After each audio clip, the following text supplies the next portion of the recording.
Para a surpresa de ninguém, os socialistas já estão romantizando um serial killer. Esse é o Visão Libertária, sua fonte de informações descentralizadas e distribuídas. No momento da produção desse artigo, o Brasil encontra-se em um mix de angústia, revolta e perplexidade diante do caso de Lázaro Barbosa de Souza, também conhecido como o psicopata de Goiás, que está deixando para trás de si um nefasto rastro de sangue, estupros e mortes. Lázaro vem fomentando inúmeras discussões sobre segurança estatal, crime e castigo, que exigem um sonoro posicionamento da filosofia libertária.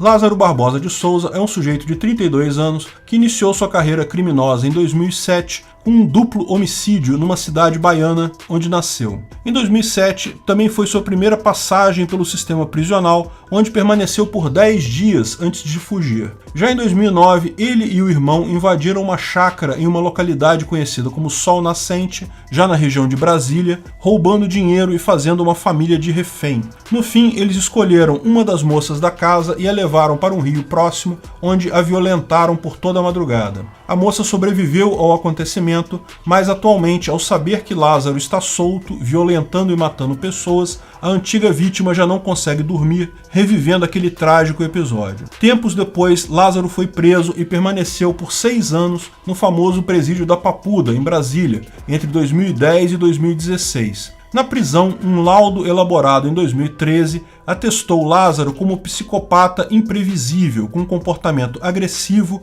e impulsivo. Isso não impediu que Lázaro progredisse para o regime semiaberto e, graças a um atestado de bom comportamento, também tivesse direito ao saidão da Páscoa, em que o meliante previsivelmente decidiu não mais retornar ao presídio. Para os ideólogos da ressocialização, tal comportamento deve parecer inexplicável, já que Lázaro passou por vários programas de promoção de empatia com as vítimas, palestras sobre a Lei Maria da Penha e todos os encontros dos grupos de promoção de sensibilização no presídio. Após essa fuga, sua última passagem pela prisão foi em 2018, no estado de Goiás, onde fugiu após meros 4 meses de pena. Dos seus crimes mais recentes se destacam a chacina de 4 pessoas de uma mesma família, em que Lázaro matou o pai, 2 filhos e a mãe, essa última provavelmente sendo também vítima de estupro antes da morte. Se esse histórico criminal não causasse perplexidade o bastante, a aparente inaptidão da polícia estatal na perseguição a Lázaro Barbosa também acrescenta um tremendo nível de assombro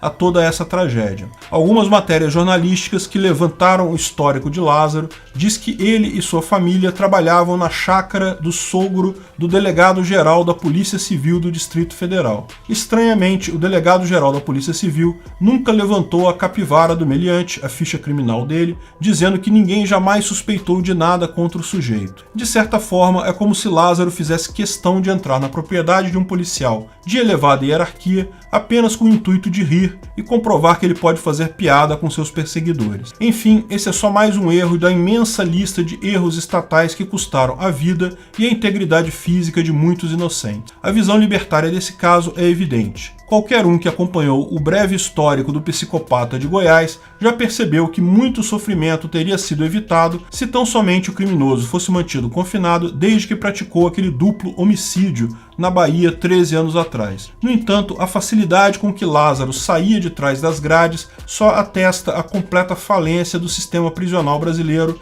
e de tudo que ele representa, essa tentativa patética do Estado de resolver a questão de segurança. De todas as vítimas de Lázaro, destacam-se algumas situações em que o mesmo não conseguiu o seu intento criminoso. Exatamente a situação em que as vítimas estavam armadas. Um caseiro na localidade de Cocalzinho de Goiás trocou tiro com um criminoso, impedindo a entrada do mesmo no sítio em que morava, o que mostra a ilusão absoluta que é a ideia de que podemos abrir mão da nossa autodefesa em favor de uma suposta proteção policial. Nos casos em que não havia autoproteção, que as pessoas não tinham armas, essas ficaram à completa mercê do criminoso, que fez com elas o que quis. Chamar a polícia é totalmente irrelevante nesses casos e às vezes até prejudicial. Consta que uma mulher conseguiu se esconder debaixo da cama e ligar para a polícia, lógico, com muito receio de ser descoberta pelo marginal. O que fez a polícia? Ligou para ela em seguida, com o som do celular, denunciando a mulher para o psicopata.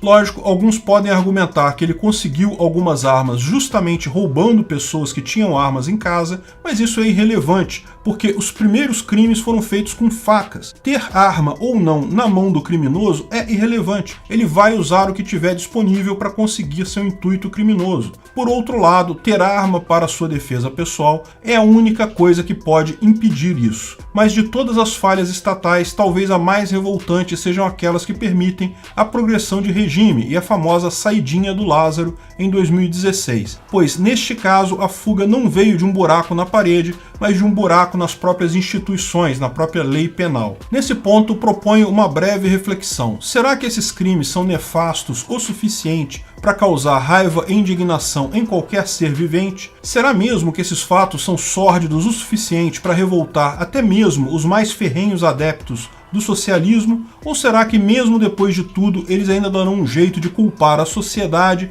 por todo o horrendo histórico criminal do Lázaro? Bem, se você pensou que havia um pingo de vergonha na cara da esquerda, pensou errado. No dia 16 de junho de 2021, o infame portal socialista Brasil 247 publicou uma matéria denominada Lázaro, o Leproso, que, como o título já indica, faz um paralelo entre o estuprador Lázaro e um personagem dos evangélicos que era portador de lepra. Após citar uma passagem do Evangelho de Lucas, o texto apresenta aos leitores o psicopata de Goiás nos seguintes termos: em Brasília, um sujeito de nome Lázaro Barbosa de Souza, 32, apresentou suas feridas à sociedade. E o texto prossegue narrando como Lázaro teve uma infância difícil, porque seus pais brigavam, porque ele foi criado pela avó, porque o irmão foi assassinado, até o cúmulo de escrever o seguinte texto em favor do meliante. Consta que era trabalhador e labutava em zona rural nos arredores de Brasília, até que as feridas vieram à tona. O texto prossegue com parágrafos e mais parágrafos que romantizam o estuprador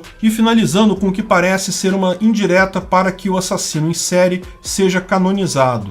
Enfim, não há nada de novo debaixo do sol. E como sempre, a esquerda ignora os 13 anos de destruição de Lázaro, apelando para aquela tese do Coringa, de que eles tanto gostam, pintando Lázaro como um sujeito comum que deu o azar de ter um dia ruim.